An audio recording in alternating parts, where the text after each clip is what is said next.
السلام علیکم ویورز، میں ناز شاہ آپ کے ساتھ ہوں۔ آج میں آپ کے ساتھ شیئر کروں گی کہ حضرت عیسیٰ علیہ السلام نے اللہ کے حکم سے ایک مردے کو قبر سے نکالا۔ تو مردہ جب زندہ ہو گیا تو اس کی آنکھوں سے، ناک سے اور جسم سے کس طرح آگ کی چنگاریاں نکل رہی تھیں، اور اس کے بعد جب آپ نے ایک عورت کو اللہ کے حکم سے زندہ کیا تو قبر سے نکلنے کے بعد کیا صورتحال پیش آئی، آج میں آپ کے ساتھ تمام ڈیٹیلز شیئر کروں گی۔ بعض مفسرین بیان کرتے ہیں کہ بنی اسرائیل میں ایک شخص تھا جس کی بیوی نہایت حسین تھی، جس پر وہ اسرائیلی فریفتہ تھا۔ وہ اپنی بیوی سے بہت محبت کیا کرتا تھا، لیکن جب اس کی بیوی کا انتقال ہو گیا تو اس اسرائیلی کو بڑا رنج ہوا، اور ایک مدت تک وہ اس عورت کی قبر پر بیٹھا رہا اور وہ ہر وقت قبر پر بیٹھ کر روتا رہتا تھا۔ اتفاق سے ایک دفعہ کا ذکر ہے کہ حضرت عیسیٰ علیہ السلام کا ادھر سے گزر ہوا تو حضرت عیسیٰ نے اس اسرائیلی کو پریشان حال دیکھا کہ وہ روئے جا رہا ہے۔ حضرت عیسیٰ علیہ السلام نے اس اسرائیلی سے اس کے رونے کا سبب پوچھا تو اس اسرائیلی نے اپنا تمام واقعہ بیان کیا، اور اس نے کہا کہ میں اپنی بیوی سے بہت محبت کرتا ہوں، اور چونکہ وہ مر گئی ہے تو مجھے اس کا غم جینے نہیں دیتا۔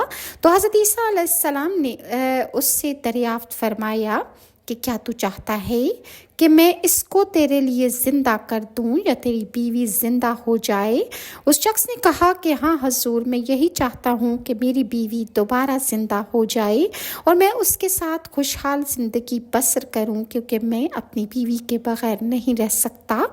چنانچہ جب حضرت عیسیٰ علیہ السلام نے اس قبر کے مردے کو، کہ جس کے بارے میں اس شخص نے نشاندہی کی تھی کہ اس قبر میں میری بیوی ہے، اس کو زندہ کر دیجئے، لہٰذا حضرت عیسیٰ علیہ السلام اس کی قبر کے پاس تشریف لے گئے۔ آپ نے قبر کے پاس جا کر اس قبر کے مردے کو آواز دی تو قبر سے ایک حبشی غلام قبر پھاڑ کر باہر نکل آیا۔ اس حبشی غلام کے ناک کے نتنوں اور اس کی آنکھوں اور اس کے جسم کے دوسرے سوراخوں سے آگ کی چنگاریاں اور آگ کی لپیٹیں اٹھ رہی تھیں۔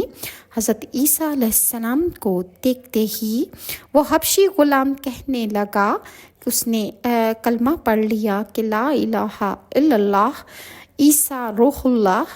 اسرائیلی نے جب یہ دیکھا تو وہ کہنے لگا کہ حضرت عیسیٰ سے کہ حضور، مجھ سے غلطی ہو گئی، میری بیوی کی قبر تو دوسری جگہ پر ہے، یہ تو غلط قبر سے غلط مردہ آپ نے زندہ کر دیا۔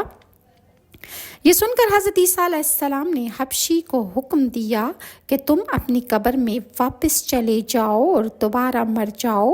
چنانچہ وہ حبشی جو کہ زندہ ہو کر قبر پھاڑ کر باہر آ گیا تھا، حضرت عیسیٰ علیہ السلام کے حکم پر مردہ ہو کر دوبارہ زمین پر گر گیا، اور اس کی قبر کو اور اس کی میت کو آپ نے مٹی سے دوبارہ چھپا دیا۔ پھر حضرت عیسیٰ علیہ السلام نے اس دوسری قبر کی جانب توجہ فرمائی جہاں پر اس شخص نے کہا کہ یہاں پر میری بیوی دفن ہے، لہٰذا میری بیوی کو اللہ کے حکم سے زندہ کر دیجئے۔ لہٰذا حضرت عیسیٰ علیہ السلام اس قبر کے پاس، کہ جس کی اس بندے نے نشاندہی کی تھی، اس قبر کے پاس تشریف لے گئے، اور آپ نے فرمایا اے صاحب قبر، اللہ کے حکم سے زندہ ہو جا۔ چنانچہ قبر پھٹی اور اس قبر میں سے ایک عورت سر سے مٹی جھاڑتی ہوئی قبر سے باہر آ گئی، جس کو دیکھ کر اسرائیلی بولا کہ یا روح اللہ عیسیٰ علیہ السلام، میری بیوی یہی ہے، اور حضرت عیسیٰ علیہ السلام کے حکم سے وہ اسرائیلی اپنی بیوی کو اپنے ساتھ لے کر واپس چلا گیا، مگر عرصے سے وہ جاگا ہوا تھا، یعنی کافی عرصے سے وہ بیوی کے غم میں سو نہ سکا تھا، اس لیے اس اسرائیلی پر نیند کا غلبہ ہو گیا، اور اس نے اپنی بیوی سے کہا کہ تیری قبر پر میں نے گریہ زاری کی اور اتنا میں جاگا کہ مجھے بیداری نے ہلاک کر دیا ہے، اس لیے میں چاہتا ہوں کہ میں کچھ دیر آرام کر لوں۔ اس کی بیوی کہنے لگی ہاں آپ آرام کر لیجئے۔ لہٰذا وہ اسرائیلی اپنی بیوی کے گھٹنوں پر سر رکھ کر اس کی گود میں سو گیا۔ اس کی بیوی نے خود کو سجایا سنوارا اور اچھے سے تیار کیا۔ اتنے میں ایک گھوڑے پر سوار ایک شہزادے کا ادھر سے گزر ہوا جو اپنے زمانے کا بہت حسین ترین تھا، جس کو دیکھ کر جب اس نے اس مرد کی بیوی کو دیکھا تو وہ اس کے حسن پر فدا ہو گیا۔ اس شہزادے کا دل قابو میں نہ رہا اور اس نے اس کے شوہر کا سر زانوں سے نیچے رکھا، یعنی اس کا شوہر جو اپنی بیوی کی گود میں سر رکھ کر سو رہا تھا، بیوی نے اس کا سر نیچے زمین پر رکھ دیا اور وہ اٹھ کر شہزادے کے سامنے جا کر کھڑی ہو گئی۔ ادھر جیسے ہی شہزادے کی نظر اس پر پڑی تو وہ اس کو دیکھ کر اس پر فدا ہو گیا اور عورت کی خواہش پر اس کو اپنے گھوڑے پر بٹھا کر اپنے ساتھ لے گیا۔ چنانچہ اس کے شوہر نے بیدار ہو کر جب اپنی بیوی کو نہ پایا تو وہ بہت زیادہ پریشان ہوا اور وہ اپنی بیوی سے ملاقات کی تدبیر سوچنے لگا۔ سوچتے سوچتے آخر وہ گھوڑے کے قدموں کے نشان پر چل کر اس نے اپنی بیوی کو تلاش کر لیا جو شہزادے کے پاس جا چکی تھی۔ اس کو دیکھ کر اسرائیلی نے شہزادے سے عرض کیا کہ یہ میری بیوی ہے، آپ اس عورت کو چھوڑ دیجئے۔ ابھی شہزادہ کچھ کہنے ہی نہ پایا تھا کہ اس عورت نے کہا کہ میں تیری بیوی نہیں ہوں، بلکہ میں تو اس شہزادے کی لونڈی ہوں۔ اس شہزادے کے پاس جو کچھ ہے وہ تمہارے پاس نہیں۔ یہ سن کر شہزادہ اسرائیلی سے کہنے لگا کہ مجھ سے میری لونڈی کو تو لینا چاہتا ہے۔ اس نے کہا کہ خدا کی قسم یہ میری بیوی ہے جس کو میرے سردار روح اللہ یعنی حضرت عیسیٰ علیہ السلام نے میری گریہ زاری پر مرنے کے بعد اس عورت کو دوبارہ زندہ کیا۔ اور ابھی یہ گفتگو کر ہی رہے تھے کہ اتفاقاً حضرت عیسیٰ علیہ السلام بھی وہاں تشریف لے آئے، جن کو دیکھ کر اسرائیلی کہنے لگا یا روح اللہ حضرت عیسیٰ علیہ السلام، کیا یہ عورت میری بیوی نہیں ہے کہ جس کو آپ نے میرے لیے اللہ کے حکم سے زندہ کیا ہے؟ حضرت عیسیٰ علیہ السلام نے فرمایا ہاں یہ تو وہی عورت ہے۔ یہ سن کر وہ عورت کہنے لگی یا روح اللہ یہ شخص جھوٹا ہے، میں تو اس شہزادے کی لونڈی ہوں۔ حضرت عیسیٰ علیہ السلام نے فرمایا کیا تو وہ عورت نہیں جس کو میں نے اللہ تعالیٰ کے حکم سے دوبارہ زندہ کیا؟ عورت نے کہا کہ یا روح اللہ باخدا میں وہ عورت نہیں ہوں۔ اس کے بعد حضرت عیسیٰ علیہ السلام نے فرمایا جو جان خدا کے حکم سے میں نے تجھے دی ہے اس کو واپس کر دے۔ یہ سنتے ہی وہ عورت پھر مر گئی اور زمین پر گری اور اس کی میت زمین پر پڑی رہ گئی اور اس کی روح پرواز کر گئی۔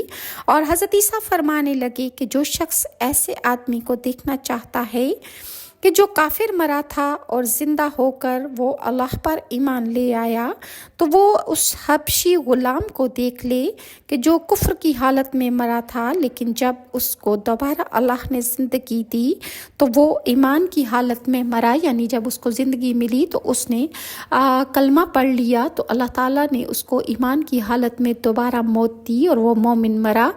اور جو کوئی شخص ایسے شخص کو دیکھنا چاہتا ہے جو مومن مرا تھا پھر اللہ تعالیٰ نے اس کو زندہ کیا لیکن وہ کافر ہو کر حالت کفر میں مر گیا، تو وہ اس عورت کو دیکھ لے کہ یہ عورت مومن تھی اور مسلمان کی حالت میں مری تھی، لیکن جب اس کو اللہ نے دوبارہ زندگی دی تو اس نے اللہ کی نعمتوں سے اور تمام حقیقتوں سے انکار کیا تو یہ کفر کی حالت میں دوبارہ مر گئی۔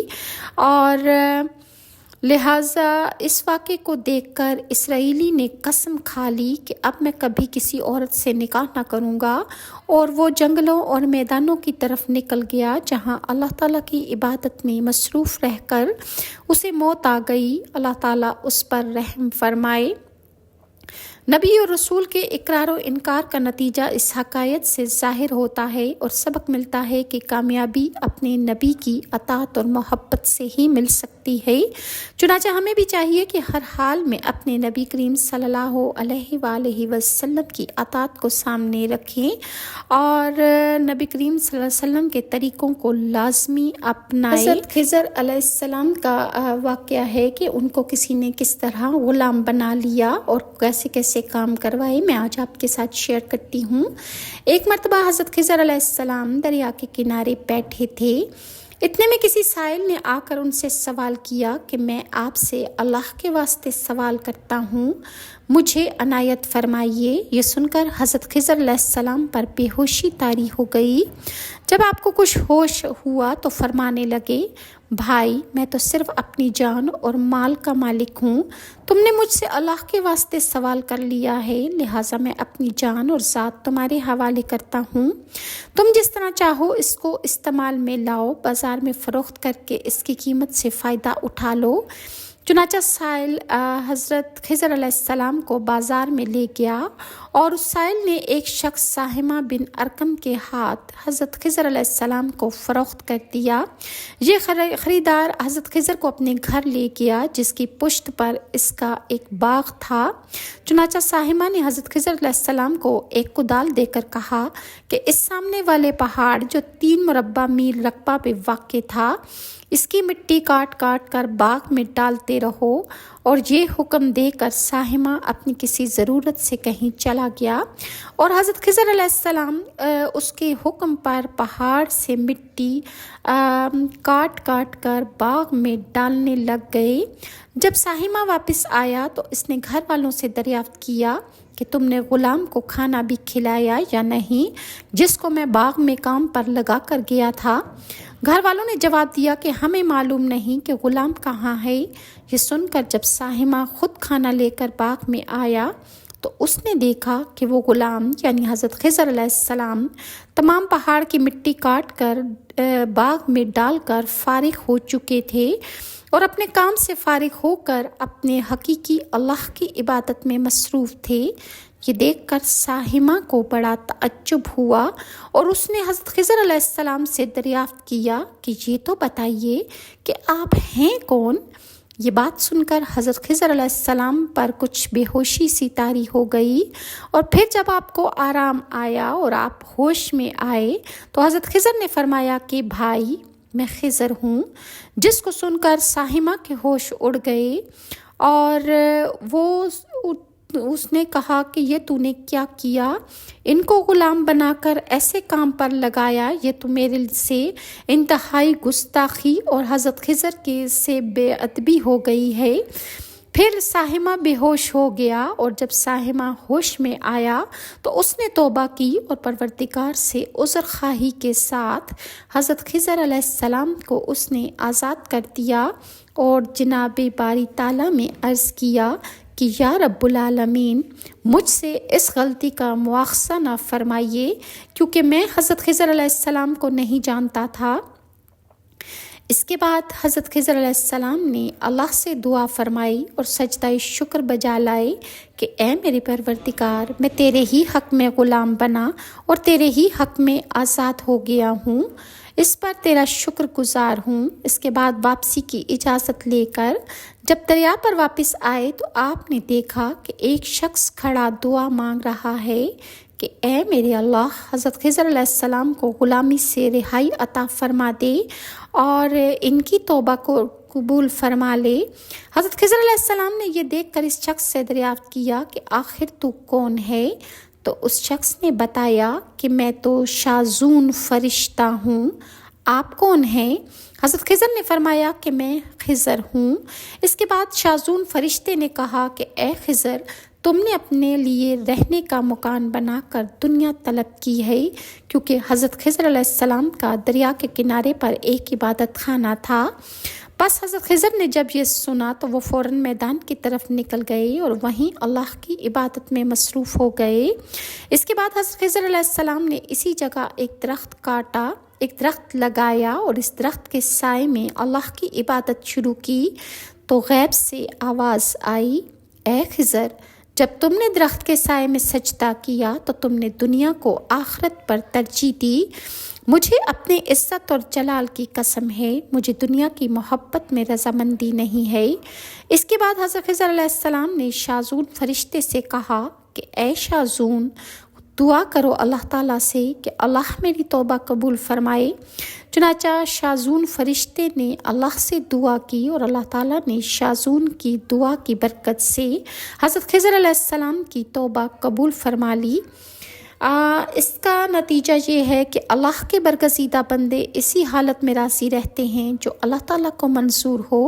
بے شک ہماری فلاح بھی اسی میں ہے کہ زندگی کے ہر موڑ پر آنے والے ہر پیچ و خم، ہر دکھ اور درد میں ہم اللہ کی رضا میں راضی رہیں، اللہ تعالیٰ کی چاہت کو سامنے رکھ کر زندگی گزاریں۔ دعا ہے کہ اللہ تعالیٰ ہمیں اس واقعے سے سبق حاصل کرنے کی توفیق عطا فرمائے۔ اور مزید میں آپ کے ساتھ واقعات شیئر کروں گی کہ جو صحابہ اکرام کے اور انبیاء علیہ السلام کے ساتھ پیش آئے۔ اللہ تعالیٰ ہمیں بھی زہد اور تقوی کی توفیق عطا فرمائی۔ اللہ تعالیٰ ہم سے ایسے رکوع اور سجود کرا لے کہ جو ہماری بخشش اور نجات کا باعث ہوں، اور اللہ تعالیٰ ہمیں صبر اور شکر کی توفیق عطا فرمائے۔ اللہ تعالیٰ ہمیں دنیا کا مال آخرت کے لیے خرچ کرنے کی توفیق عطا فرمائے، اور اللہ تعالیٰ امت مسلمہ کے دلوں کی جائز اور میٹھی مرادیں پوری فرمائے۔ اللہ تعالیٰ مسلموں کے دشمنوں کو زیر کر دے اور مسلمانوں کو فتح و کامیابی عطا فرمائے۔ اگر ویورز آپ کو میری ویڈیوز اچھی لگتی ہیں تو کائنڈلی لائک اور سبسکرائب ضرور کیجیے۔ نیکسٹ ویڈیو تک کے لیے ناز شاہ کو اجازت دیجیے۔ اللہ حافظ۔